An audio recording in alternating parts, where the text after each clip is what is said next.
الحمد لله نحمده ونصلي على رسوله الكريم. أما بعد فقال الله تبارك وتعالى في القرآن الكريم: أعوذ بالله من الشيطان الرجيم. بسم الله الرحمن الرحيم.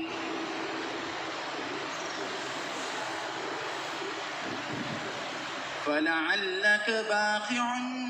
نفسك على آثارهم إن لم يؤمنوا بهذا الحديث أسفا. وقال الله تبارك وتعالى: يا أيتها النفس المطمئنة ارجعي إلى ربك راضية مرضية فادخلي في عبادي وادخلي جنتي. قال النبي صلى الله عليه وسلم: لا يؤمن أحدكم حتى أكون أحب إليه من والده وولده والناس أجمعين أو كما قال عليه الصلاة والسلام. درود شریف پڑھنا.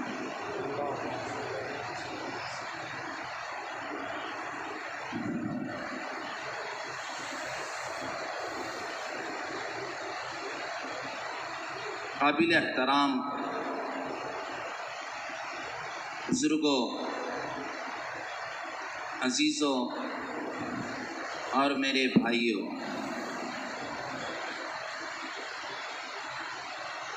آج کی یہ شام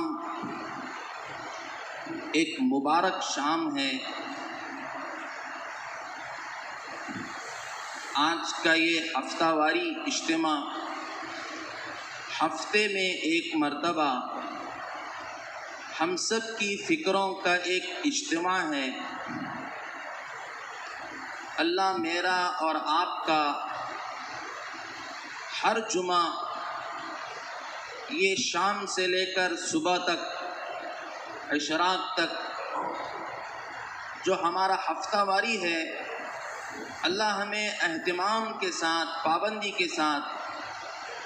اپنی فکروں کو اس اجتماع میں جمع کرنے کی توفیق نصیب فرمائے.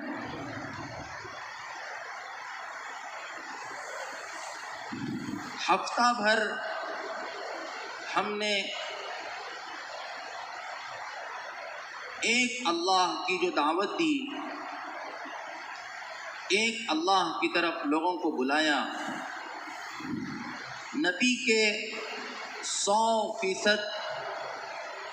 جس میں کامیابی ہے اس طریقے کی جانب ہم نے لوگوں کو دعوت دی، اور کس طرح مردوں کو اللہ کی عبادت کی جگہ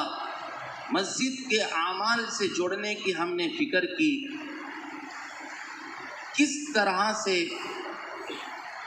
جو مستورات ہمارے گھروں میں رہتی ہیں ان کا تعلق اللہ اور اس کے رسول، اور جس طرح اللہ کے نبی نے صحابیات کے ذریعے سے اور اپنی ازواج مطہرات کے ذریعے سے عورتوں کی شریعت دی ہے، ان کو کس طرح ہم نے جوڑنے کی فکر کی ہے، اور کس طرح بچوں میں تبلیغ کا کام کہ کس طرح ان کی نماز کی پابندی ہو جائے اور مسجد میں یا کسی مکان میں یا کسی جگہ پہ چلنے والے مکتب سے ان کا تعلق ہو جائے. اور جو طلبہ اسکول پڑھتے ہیں، کالج پڑھتے ہیں، یونیورسٹی میں تعلیم حاصل کرتے ہیں، ان کی نماز کی پابندی ہو جائے، ان کی دوران تعلیمی وقت میں ان کی ظہر کی نماز ناگا نہ ہو، اس وقت میں اسکول میں، کالج میں، یونیورسٹی میں، جس جگہ بھی ہو،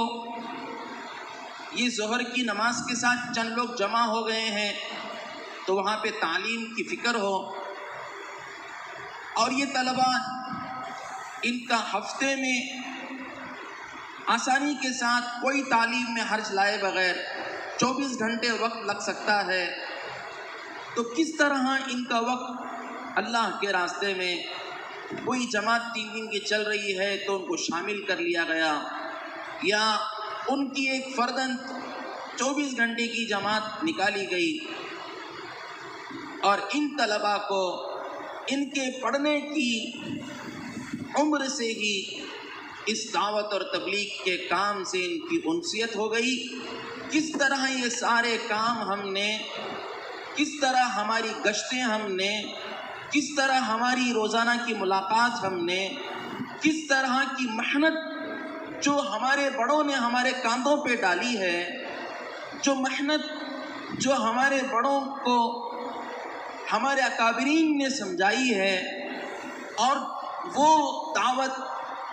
جس کا داعی خود اللہ ہے، جس کا داعی خود قرآن ہے،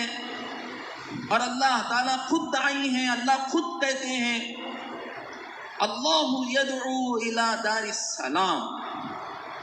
کہ اللہ تعالیٰ خود دعوت دے رہے ہیں، اور پورا قرآن اللہ تعالیٰ کی دعوت دے رہا ہے۔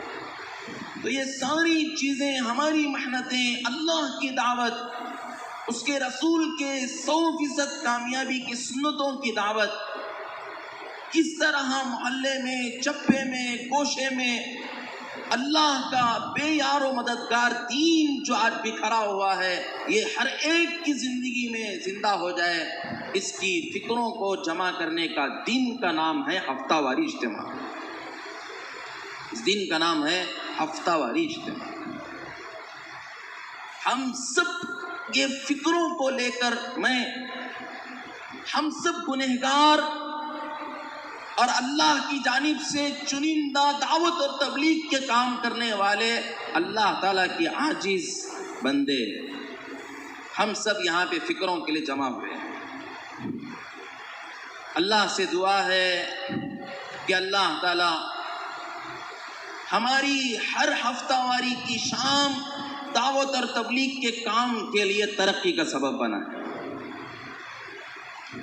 ہر شام ہمارے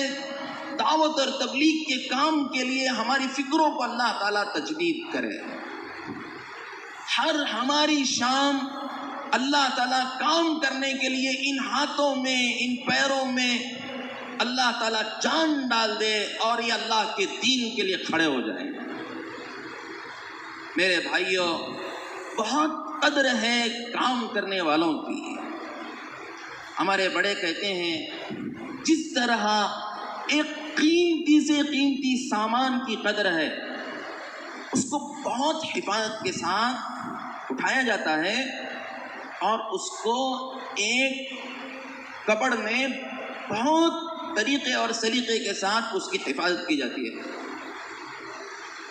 بالکل اسی طرح ایک قیمتی یہ مجمع ہے جو اللہ کے دین کا کام کرنے کے لیے تیار ہے۔ اللہ کہتے ہیں قرآن میں ان تنصروا اللہ، اگر تم نے میرے دین کی مدد کی، اگر تم نے اللہ کی مدد کی، اللہ تعالیٰ ینصرکم اللہ، اللہ تمہاری مدد کرے گا۔ اللہ یہ یقین ہمیں جمائیں اس پر،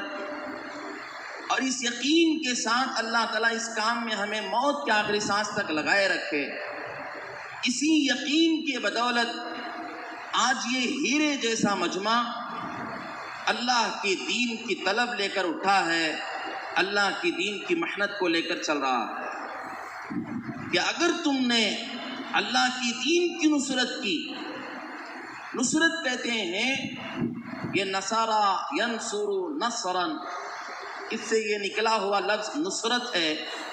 اس کے معنی آتے ہیں پودے کو پانی دینا۔ ایک پودا ہے، اس کو پانی دینا،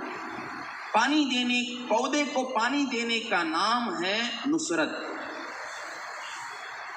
اللہ تعالیٰ کہتے ہیں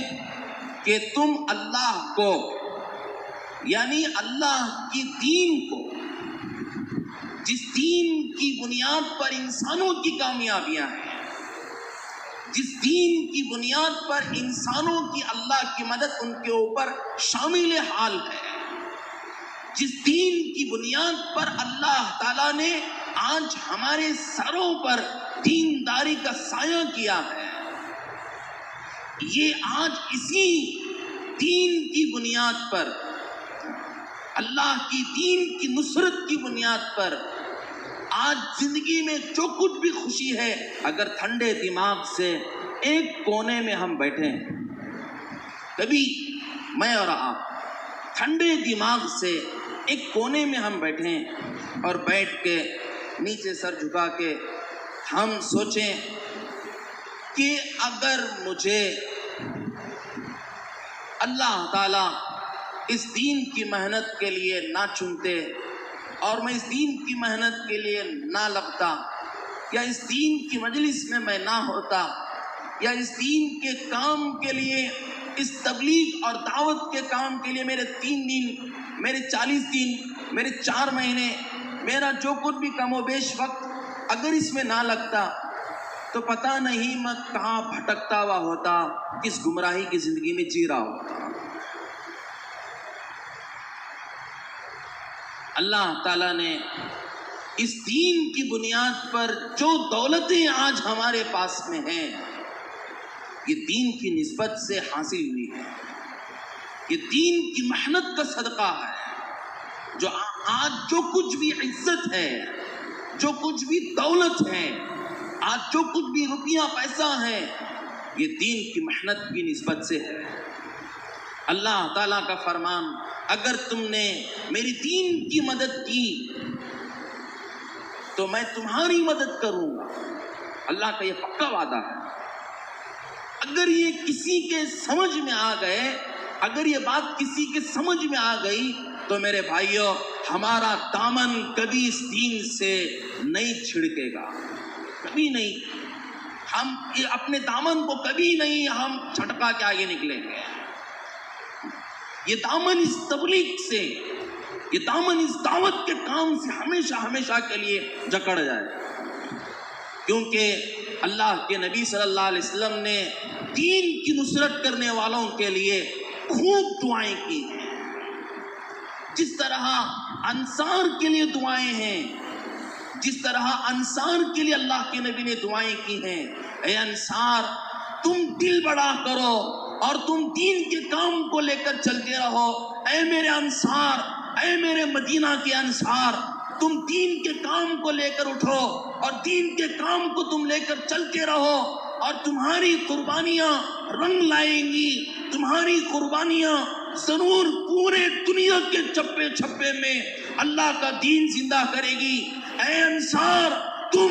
کسی بھی مال غنیمت کے آئے ہوئے کسی بھی مال پر تم توجہ نہ رکھو۔ اے انصار، کل تم جام کوثر، جس دن اللہ تعالیٰ سارے لوگوں کو جنت میں داخل کر رہے ہوں گے، مقام کوثر پہ تم مجھے دنیا کی تمہاری کی ہوئی اور دی ہوئی ساری قربانیوں کا بدلہ آ کر مجھ سے وہاں سے حاصل کر لینا۔ یہ دعائیں اللہ کے نبی نے انصار کو دی، اور روایتوں میں آتا ہے جتنی اللہ کی دین کی نصرت کرنے والوں کے لیے، اللہ کی دین کی مدد کرنے والوں کے لیے، اللہ کے دین کے لیے اپنی جان، اپنا مال اور اپنا سب کچھ جو اللہ تعالیٰ نے دیا ہے، جو کچھ بھی اس میں سے اللہ کے لیے، جس نے اللہ کے دین کے لیے لگایا ہے، وہ اللہ کی دین کی نصرت کرنے والوں میں سے ہے۔ جو دعائیں اللہ تعالیٰ کی مدینے کے انصار کے لیے ہیں، وہی دعائیں ایک مسجد میں بیٹھ کر ایک ساتھی کی ملاقات کرنے کے لیے بھی، ملاقات کرنے والے کے لیے بھی وہی دعائیں ہیں، وہی دعائیں ہیں۔ اس کے لیے میرے بھائیوں اور میرے عزیزوں، ہمیں بصیرت کے ساتھ ایک ہے کام میں چلتے رہنا، ایک ہے روشنی کے ساتھ میں کام میں چلتے رہنا، ایک ہے اندھیرے میں کام میں چلتے رہنا، اور ایک ہے روشنی میں کام میں چلنا۔ یہاں سے بس اسٹینڈ تک اندھیرے میں چلنا کتنی دشواریاں ہیں، اور ایک ہے روشنی میں بس اسٹینڈ تک جانا۔ ہمیں اس کام پر بصیرت حاصل ہو جائے، شرح صدر ہو جائے، میری بات کو سمجھیں آپ، ہمیں بصیرت حاصل ہو جائے، ہمیں شرح صدر ہو جائے کہ اس کام کے ذریعے سے ہدایت ہے، اس کام کے ذریعے سے ہدایت ہے، اس کام میں لگے رہنے میں اور دین کی مدد کرنے میں، دین کی نصرت میں ہدایت ہے۔ میں یہ نہیں کہہ رہا اسی کام میں ہدایت ہے، میں یہ نہیں کہہ رہا، ہاں ہم یہ نہیں کہتے کہ اسی کام میں ہدایت ہے، نہیں، اللہ نے چپے چپے میں دین کے کام کو پہنچایا ہے، بڑے سے بڑے گنہگاروں کو اللہ نے ہدایت دی ہے، اللہ نے ہدایت دی ہے۔ جتنا آج یہ بیٹھا ہوا اللہ کا چنا ہوا مجمع ہے، یہ اللہ کا چنا ہوا پیارا مجمع ہے، ہر ایک کی زندگی میں اگر جھانک کے دیکھا جائے تو ہم کس طریقے کے ہمارے والد، ہمارے دادا، ہمارے نانا، ہمارا گھرانہ کس گناہ کے نحوست میں پل رہا تھا، اللہ نے اس کام کے ذریعے سے ہدایت کی عین چراغ ہمارے گھروں میں اللہ تعالیٰ نے روشن کی ہے۔ یہ بصیرت ہونی چاہیے۔ جب یہ کام مکمل طور پر حضرت جی مولانا الیاس رحمۃ اللہ علیہ نے چند کتابوں میں انہوں نے لکھ کاڑا، اور مفتی کفایت اللہ صاحب کو لے جا کر، اس وقت کے سب سے بڑے مفتی تھے، لے جا کر مفتی کفایت اللہ صاحب کو دکھایا، اور دکھا کر کئی گھنٹے ان کے ساتھ میں رہے، اور خطباتی دین پوری میں یہ واقعہ لکھا ہوا ہے، کئی روز ان کے ساتھ میں رہے، کئی گھنٹے ان کے ساتھ میں بتائے۔ جب پورا اس دعوت اور تبلیغ کا نظام پڑھا تو مفتی کفایت اللہ صاحب نے یہ بات کہی کہ یہ دعوت اور تبلیغ کا کام عین قرآن اور حدیث سے، عین قرآن اور سنت سے، بالکل عین سنت کے مطابق کام ہے، یہ فرمایا۔ اور دوسری بات ارشاد فرمائی کہ جب آپ نے جو یہ نظام بنا دیا ہے، جب یہ نظام کے ساتھ میں لوگ چلیں گے تو ایسا ہوگا جیسا اللہ کے نبی کے طریقے پر، نقش قدم پر، مشوروں پر جو وفود مدینہ سے نکلتے تھے اور دنیا کے چپے چپے میں جاتے تھے، دین کا کام کرتے تھے، لوگوں کے دلوں میں سے وہ جو پیاس تھی کہ اللہ کون ہے، یہ بارش کون برساتا ہے، یہ غلہ کون اگاتا ہے، بیمار کو کون شفا دیتا ہے، جو لوگوں میں پیاس تھی، جب یہ صحابہ وہاں پہ پہنچے تو ان کی پیاس ایک وحدہ لا شریک کی طرف متوجہ ہو گئی۔ تو مفتی کفایت اللہ صاحب نے ارشاد، نور اللہ مرقد، اللہ ان کی قبر کو نور سے منور فرمایا، انہوں نے فرمایا جب یہ کام چل پڑے گا، جب لوگ چل پڑیں گے، جب جماعتیں نکلنے لگیں گی، جب گلیوں میں گشت ہونے لگے گا تو یہ صحابہ کی طرح ہوں گے۔ یہ بات کہی تھی، کیا کہی تھی؟ یہ صحابہ کی نقل و حرکت کے کام کریں گے، جیسے صحابہ ایک دوسرے کو ملتے تو کہتے تعالو نجدد ایماننا، آ جاؤ ہم تھوڑی دیر کے لیے بیٹھیں اور دین کا مذاکرہ کریں، تعالو نجدد ایماننا، آ جاؤ ہم تھوڑی دیر بیٹھیں اور ہم اللہ کا مذاکرہ کریں، ہم تھوڑی دیر کے لیے اللہ کے ایک ہونے کا مذاکرہ کریں، ہم تعالو آؤ ہم اپنے ایمان کو تجدید کریں، آ جاؤ ایمان کو تازہ کرنے والی ہم بات کریں۔ حضرت عمر رضی اللہ عنہ کہتے ہیں جب ہم لوگ 2 لوگ ملتے تو ہم 3 کا مذاکرہ شروع کرتے، 3 لوگ ملتے تو ہم 3 کا مذاکرہ شروع کر دیتے، جب 4 لوگ ملتے، اس طرح جتنے ہم ملتے تو ہم اپنے ایمان کو تازہ کرنے کا مذاکرہ کرتے۔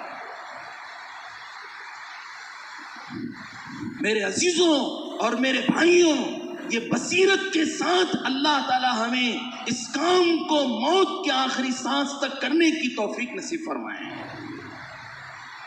ہمیں اس دین کی محنت میں خود کو لگانے کی فکر کرنی ہے۔ بسا اوقات ہمیں کبھی سستی اور کاہلی اور اپنے کچھ غلط اور اپنے کچھ غلیظہ صفات کی وجہ سے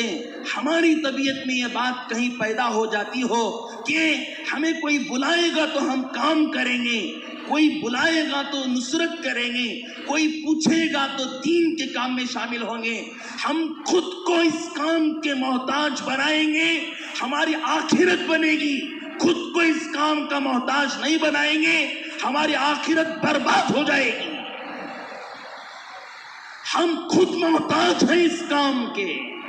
حضرت جی مولانا الیاس رحمۃ اللہ علیہ فرمایا کرتے تھے اس کام کے ذریعے سے میں یہ چاہتا ہوں کہ ہر دعوت اور تبلیغ کے کام کرنے والے کو رات میں اس کی آخرت اس کے سامنے مشاہدے کے ساتھ آ کر کھڑی ہو جائے کہ میرا انتقال ہو گیا، میرے جنازے پر لوگ شریک ہو گئے، مجھے قبر میں لٹایا گیا، قبر میں منکر نکیر مجھے سوال کر رہے ہیں، مجھے آخرت کے میدان میں کھڑا کیا جا رہا ہے، صفیں لگ رہی ہیں، جنت میں داخل ہونے والے جنت میں داخل ہو رہے ہیں، دوزخ میں داخل ہونے والے دوزخ میں داخل ہو رہے ہیں۔ آخرت کی برزخ کی ساری چیزیں مشاہدے کے ساتھ ہر دعوت اور تبلیغ کے کام کرنے والے کے سامنے یہ آخرت مشاہدے کے ساتھ نظر آنے لگے۔ اس کام کے ذریعے سے میں ہر ساتھی کو ایسی نوعیت اور صفات والا چاہتا ہوں۔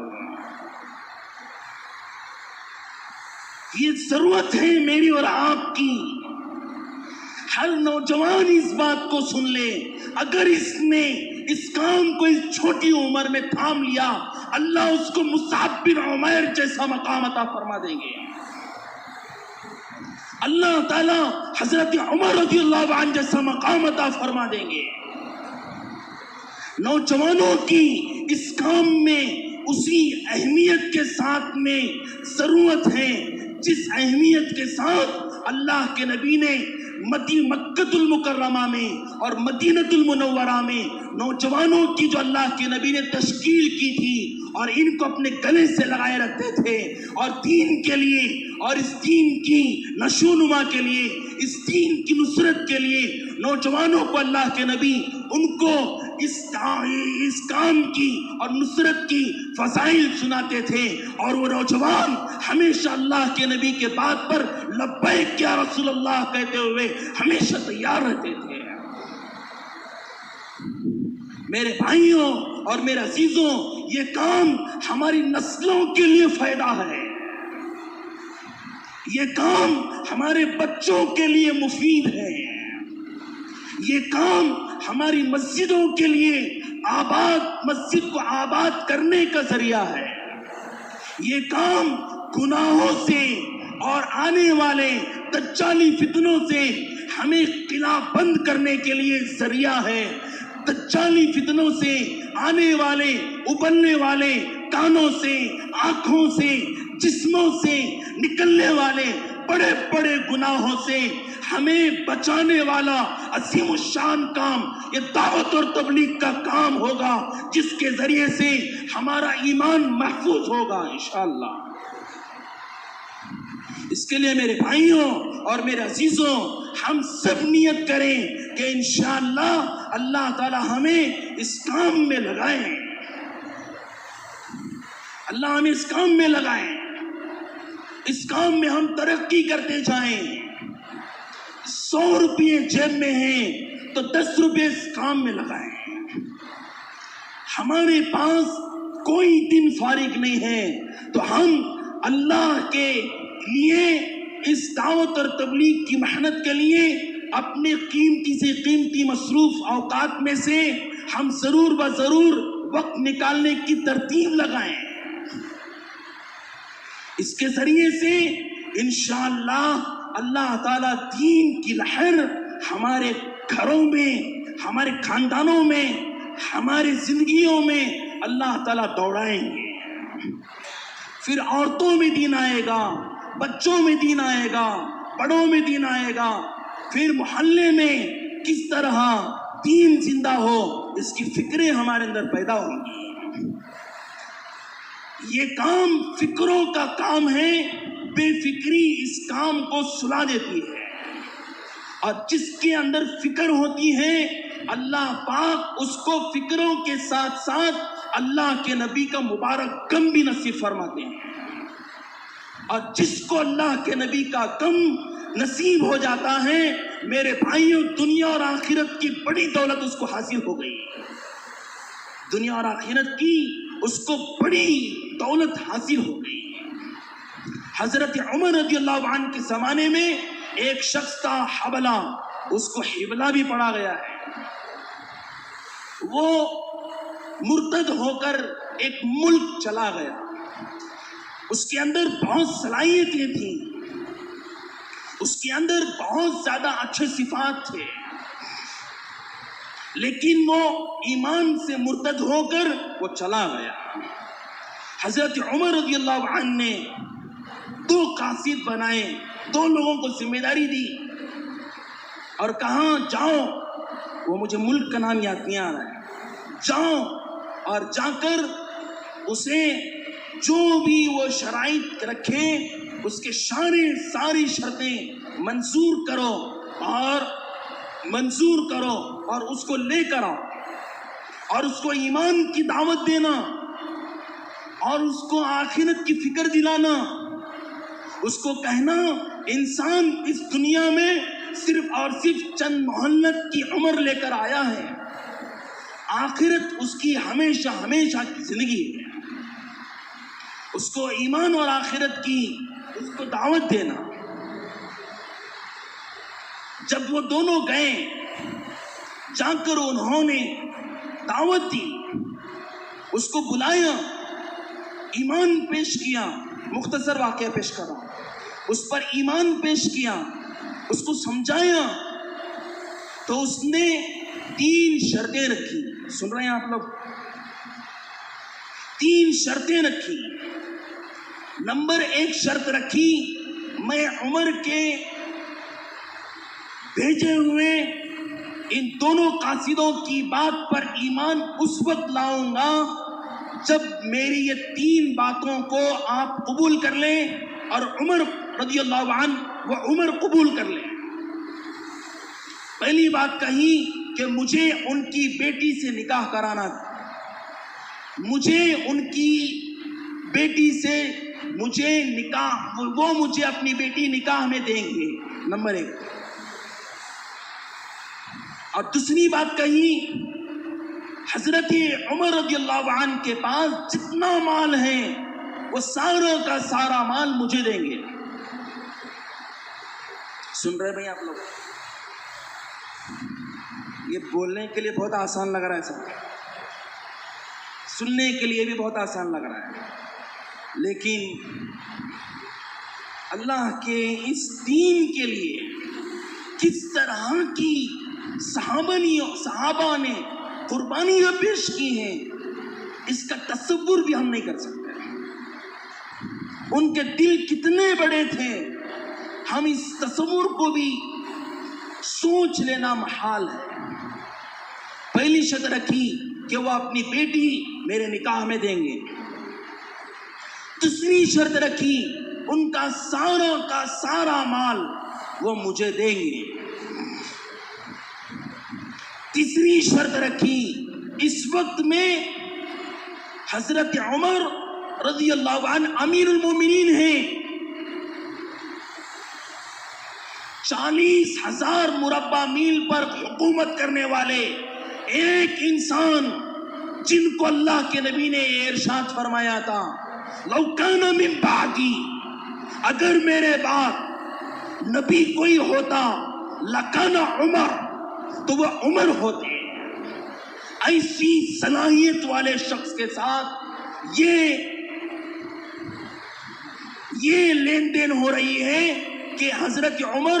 اپنی خلافت چھوڑیں گے اور مجھے امیر المومنین بنائیں گے۔ اس کو امیر المومنین بنائیں گے، مجھے امیر المومنین بنائیں گے۔ وہ جو دونوں گئے تھے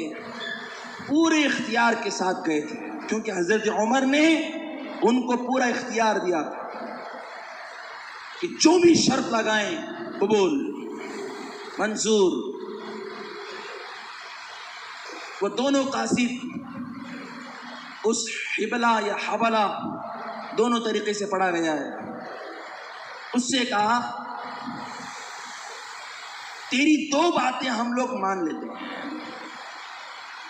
حضرت عمر کی بیٹی کا نکاح تجھ سے کرا دیں گے اور حضرت عمر کا سارا مال ہم دونوں ذمہ دار ہیں، تجھے دے دیں گے سارا مال۔ کتنی بات ہے بولو؟ ایک آدمی کو ایمان میں لانا ہے، اتنی بات۔ ایک آدمی ہے، بڑی صفات والے ہیں، ان کو سمجھ میں نہیں آیا، ایمان پھیر دیے، مرتد ہو گئے اور چلے گئے۔ ان کی دو شرطیں یہ دونوں حضرات مان رہے ہیں کہ عمر کی لڑکی بھی دے دی جائے گی اور سارا مال عمر رضی اللہ عنہ کا آپ کو دے دیا جائے گا، لیکن تیسری شرط ہم نہیں مانیں گے۔ حضرت عمر کہہ بھی دے ہم نہیں مانیں گے۔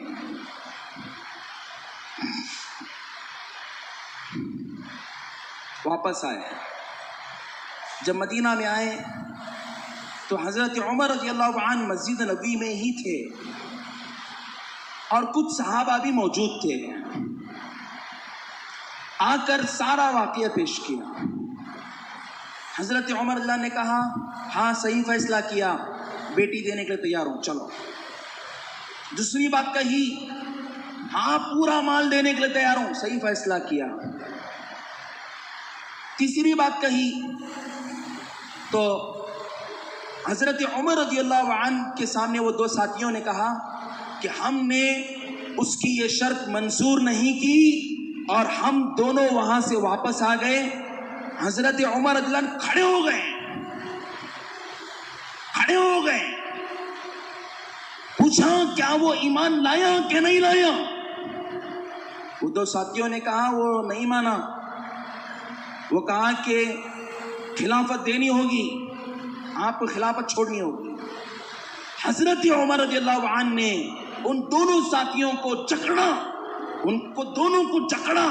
اور جکڑ کے ان دونوں کو ملامت کرنے لگے، تم اس کو کہہ دیے ہوتے کہ عمر خلافت چھوڑنے کے لیے بھی تیار ہے،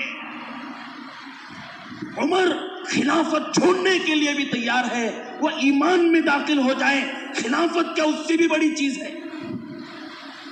میرے بھائیوں اور میرے عزیزوں، یہ فکر تھی تو ساری چیزیں قربان کرنا ان کے لیے آسان تھی۔ ایسا غم تھا کہ کوئی انسان جہنم میں نہ جائے۔ بستیاں آج ایسی ہیں کہ ساری بستیوں میں اگر ہمارے ساتھی پہنچ کر جائزہ لیں تو کتنے ایسے جنازے اٹھ رہے ہیں جن کے گھروں میں تصویریں لگی ہوئی ہیں ایسی جو غیر اللہ کی ہیں، اور وہ مر رہے ہیں ایسی حالت میں کہ جس کا اسلام سے کوئی تصور نہیں۔ تو اس کے لیے ہی یہ مسجد وار جماعت کا اجتماع ہو رہا ہے۔ مسجد وار جماعت کا اجتماع 9 تاریخ جمعہ کے دن، 10 تاریخ سنیچر کے دن کس طرح سے ہمارے پورے علاقے کی کارگزاری آ جائے کہ کہاں کیا کام ہو رہا ہے، کس حلقے میں، کس مسجد میں، کس گاؤں میں اور کس تعلقے میں اور کس کہ بستی میں، کہ زون میں اس دعوت اور تبلیغ کا کام اللہ کا کام، اس کے نبی کا دیا ہوا، ہمارے کاندھوں پہ ذمہ داری ڈالا ہوا، اور اللہ کا قرآن ندا لگا کر کہہ رہا ہے وہ کام، کنتم خیر امت اخرجت للناس، تم بہترین امت ہو، اللہ نے تمہیں لوگوں کو نفع پہنچانے کے لیے نکالا ہے، اللہ نے تمہیں لوگوں کو جہنم سے نکال کر جنت میں پہنچانے کے لیے اللہ تعالیٰ نے تمہیں خیر امت بنایا ہے، تم ایمان رکھتی ہو اللہ پر اور لوگوں کو بھلائی کی طرف بلاتی ہو اور برائی سے لوگوں کو روکتی ہو۔ میرے بھائیوں اور میرے عزیزوں، اس کا ایک کارگزاری کا آئینہ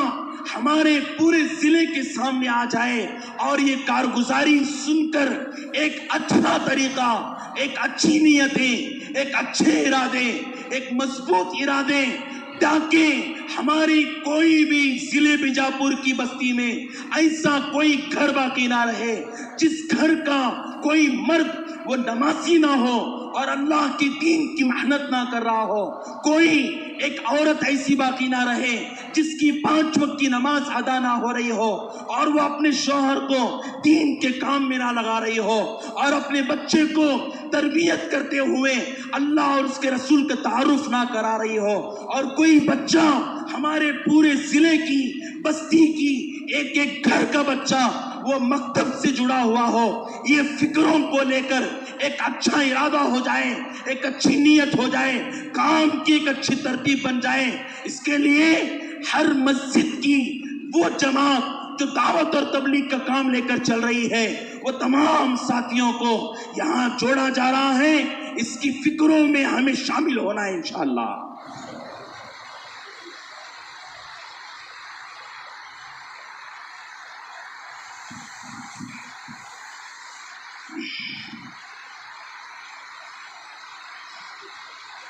جو اس کی فکروں میں شامل ہوگا، اللہ پورے بیجاپور میں جو خیر آئے گا اللہ اس کو اس کا ثواب دیں گے، بولا انشاءاللہ۔ ہاں، جس بستی میں اذان نہیں ہے اس بستی میں اگر اذان زندہ ہو گئی، اور جو پورے ضلع کی فکر کو لے کر 9 اور 10 کو اپنی پوری فکروں کے ساتھ جمع ہو جائے گا، اللہ تعالیٰ جس جگہ نماز زندہ ہوگی، جس جگہ اذان پڑھی جائے گی، جس جگہ مسجد وار جماعت بیٹھنے کا ارادہ کرے گی، جس جگہ سے 3 دن 40 دن چلنے کی 4 مہینے کی جماعتیں نکلیں گی، یہ سارا خیر فکروں کے ساتھ جمع ہونے والے مجمع کے انشاءاللہ دامن میں آئے گا۔ اس کے لیے میرے بھائیوں، اجتماع کامیاب ہو، اس کے لیے ہم لوگ وہ ساتھی جو اس کام میں لگا ہوا ہے، جس کے 4 مہینے نہیں، اس کو تو بلانا ہی بلانا ہے، جس کے 4 مہینے لگے ہیں، چلہ لگا ہے، 10 دن لگے ہیں، 3 دن لگے ہیں، کسی کا 1 دن لگا ہے، کسی کا دعوت اور تبلیغ میں 1 منٹ بھی اگر لگا ہے، اس نے دعوت اور تبلیغ کو محبت کی نگاہوں سے دیکھا ہے، ہمیں اس کو ٹھو کر لانا ہے، اور اس 9-10 کے اجتماع میں فکروں کے ساتھ خود کو بھی شریک کرنا ہے، اس کو بھی انشاءاللہ شریک کرانا ہے۔ دین کی نصرت، دین کی محنت، دین کی نصرت، دین کی محنت، دعوت اور تبلیغ کا خون اپنے اندر رچ بس جائے، اس کے لیے ہمیں اجتماع تک دعائیں کرنی ہیں کہ اے اللہ یہ جو ہونے والا اجتماع ہے اس کو پورے علاقے کے لیے ہدایت کا سبب بنا، خیر کا سبب بنا، اور اس اجتماع کے ذریعے سے ہمارے علاقے میں جو بے دینی ہیں، جو گناہ پنپ رہے ہیں، اے اللہ ان تمام بے دینی کو، ان تمام گناہوں سے سب کو توبہ کی توفیق نصیب فرما، اور جتنے بھی احوال اور حالات اس امت پر پیش آ رہے ہیں اور اس سرزمین بیجاپور پر جو احوال اور حالات پیش آ رہے ہیں، اے اللہ اس دعوت اور تبلیغ کے چلتے پھرتے ہوئے جماعتوں کے اے اللہ طفیل تیری رحمت کی نگاہ فرما۔ اس کے میں دعائیں کرنی ہیں، اس کے لیے میرے بھائیوں اور میرے عزیزوں ہلکے ہلکے سے ہمیں یہ محنت کرنی ہے، ہمیں ہر مسجد کے ذریعے سے، مسجد و جماعت کے ذریعے سے یہ محنت کرنی ہے، کوئی ساتھی نہ چھوٹے، کریں گے انشاءاللہ، کوئی ساتھی نہ چھوٹے، ہر ایک ساتھی قیمتی ہے، اس کی قیمت کو پہچاننا ہے۔ ایک واقعہ آپ کے سامنے ذہن میں آیا ہے، پیش کر دوں۔ ابھی ہجرت کا اعلان عمومی طور پر نہیں آیا تھا، اللہ کے نبی ابھی مدینہ میں ہی تھے۔ حضرت عمر کے دو دوست تھے، ایک کا نام ہے حضرت عیاش بن ربیعہ اور ایک دوسرے کا نام ہے حضرت حشام۔ ان تینوں نے پلاننگ کی کہ ایسے کھلے عام تو ہجرت کریں گے تو نقصان ہو جائے گا۔ کل صبح ہم لوگ بنو غفار کی ایک چوٹی تھی، پہاڑی تھی، مقام صرف، اس کو صرف بھی پڑھا گیا ہے عربی میں، مقام صرف، وہاں پہ ہم سب لوگ سورج نکلنے سے پہلے اندھیرے میں ہی ہم تینوں وہاں پہ پہنچ جائیں گے، پھر وہاں سے ہم تینوں مدینہ چلے جائیں گے، ہجرت کر کے مدینہ چلے جائیں گے۔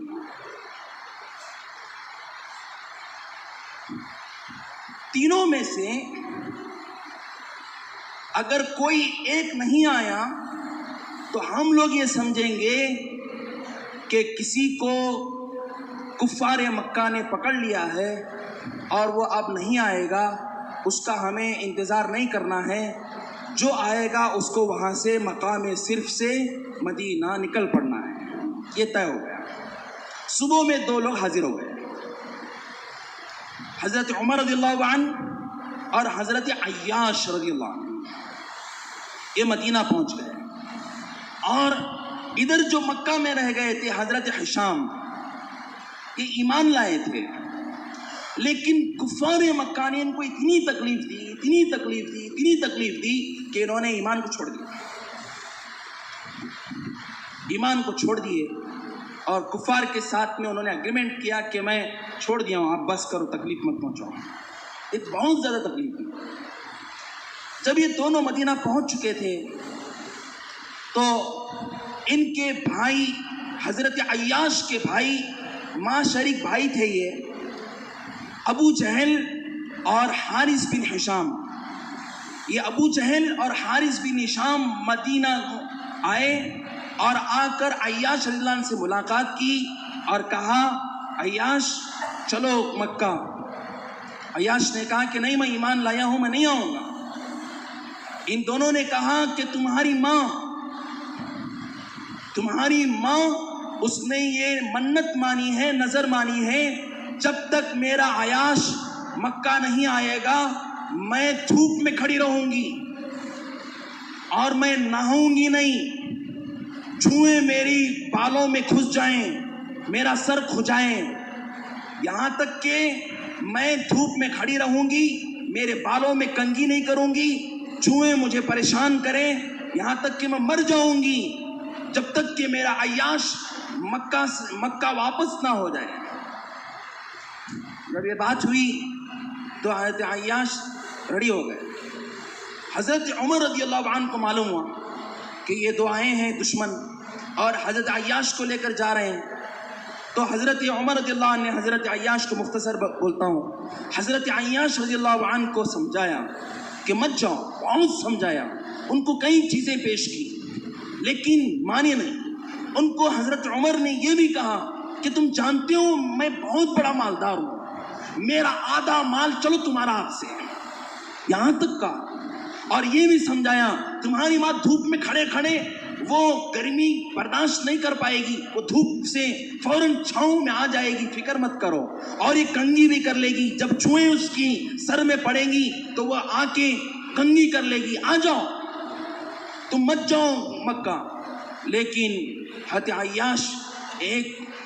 نہ مانی، تیار رہے. آخر میں حضرت عمر رضی اللہ عنہ نے ان کو اپنی اونٹنی کی درخواست کی کہ میرے پاس ایک اونٹ ہے جو بہت تیز ہے، تیز چلتا ہے. جب تم کو شک لگے کہ یہ دونوں دشمن تمہیں کچھ وار کریں گے، پریشان کریں گے، تو تم یہ اونٹنی سے تیزی کے ساتھ میں مدینہ آ جانا. یہ سفر شروع ہوا اور دوران سفر میں ابو جہل نے بہانہ بنایا کہ میری اونٹنی سست پڑ گئی ہے، یہ اونٹنی کو اکیلے چلنے دو. عیاش تمہاری اونٹنی بہت ماشاءاللہ ہے، تمہاری اونٹنی پہ میں بیٹھ جاتا ہوں. تو عیاش رضی اللہ عنہ نے اونٹنی ٹھہرائی اور یہ ابو جہل بھی اپنی اونٹنی سے اتر گیا اور یہ حارث اپنی اونٹنی سے اتر گئے. اور یہ دونوں جا کے جیسے ہی عیاش رضی اللہ عنہ اپنی اونٹنی سے اتر رہے تھے، جا کے ان کو پکڑ لیا اور رسی سے باندھ دیا، جا کے اونٹنی میں بٹھا کے مکہ لے گئے. ان کو تکلیف دی، اتنی تکلیف دی کہ وہ ایمان سے پھر گئے. پھر ایک زمانے کے بعد اللہ کے نبی صلی اللہ علیہ وسلم پر ایک آیت نازل ہوئی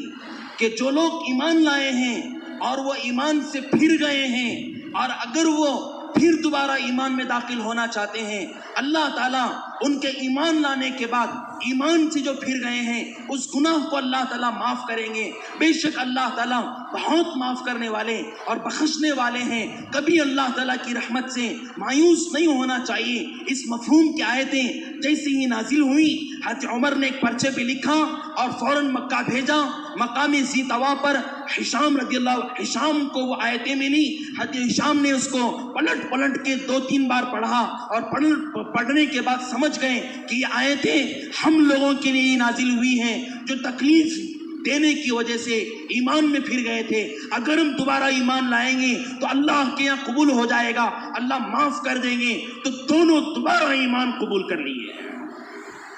تو میرے بھائیوں اور میرے عزیزوں، بہت ساتھی کسی کی ناچاقی پر، کسی کی انبھن پر، کوئی چھوٹی بات پر، کوئی بڑی بات پر اگر وہ ناراض ہیں، ان کو ہم منت کریں گے، ان کی سماجت کریں گے، ان سے مؤدبانہ درخواست کریں گے، انشاءاللہ محنت کریں گے، اللہ کا دین زندہ ہوگا. اس محنت کے ذریعے سے محلے آباد ہوں گے. اس محنت کے ذریعے سے اللہ کا دین پورے سرزمین بیجاپور میں چپے چپے میں پہنچے گا. اس کے لیے میرے بھائیوں اور عزیزوں، ہمیں اپنی مقامی محنت بھی کرنی ہے اور ہمیں اجتماع سے اللہ کے راستے میں بھی نکلنا ہے. ہمیں اللہ کے راستے میں دور کے لیے جانا ہے، اپنے علاقوں میں بستیوں کے لیے جانا ہے. ہمارے مشورے سے ہمیں جو وقت دیا گیا ہے، ہمیں جو رخ دیا جائے گا، اس پر انشاءاللہ ہم اللہ کے دین کے داعی بن کر نکلیں گے. اس کے لیے میرے بھائیوں بولو کہ یہ 9 تاریخ کا اجتماع، یہ 10 تاریخ کا اجتماع یہ کامیاب ہو. اس میں ہر ایک کام کرنے والا ساتھی آئے، زون سے آئے، بستی سے آئے، تعلقے سے آئے، حلقوں سے آئے، مسجد سے آئے. اس کے لیے ہم سب محنت کریں گے انشاءاللہ. سب ہاتھ اٹھا کر ارادہ کریں کہ انشاءاللہ 9 تاریخ اور 10 تاریخ کے اجتماع کے لیے ہم سب فارغ ہو کر محنت کریں گے انشاءاللہ. اور اس کی جماعتیں نکالنے کی ہم اپنے حلقوں سے، زونوں سے، تعلقوں سے فکر کریں گے. بولو بھائی انشاءاللہ.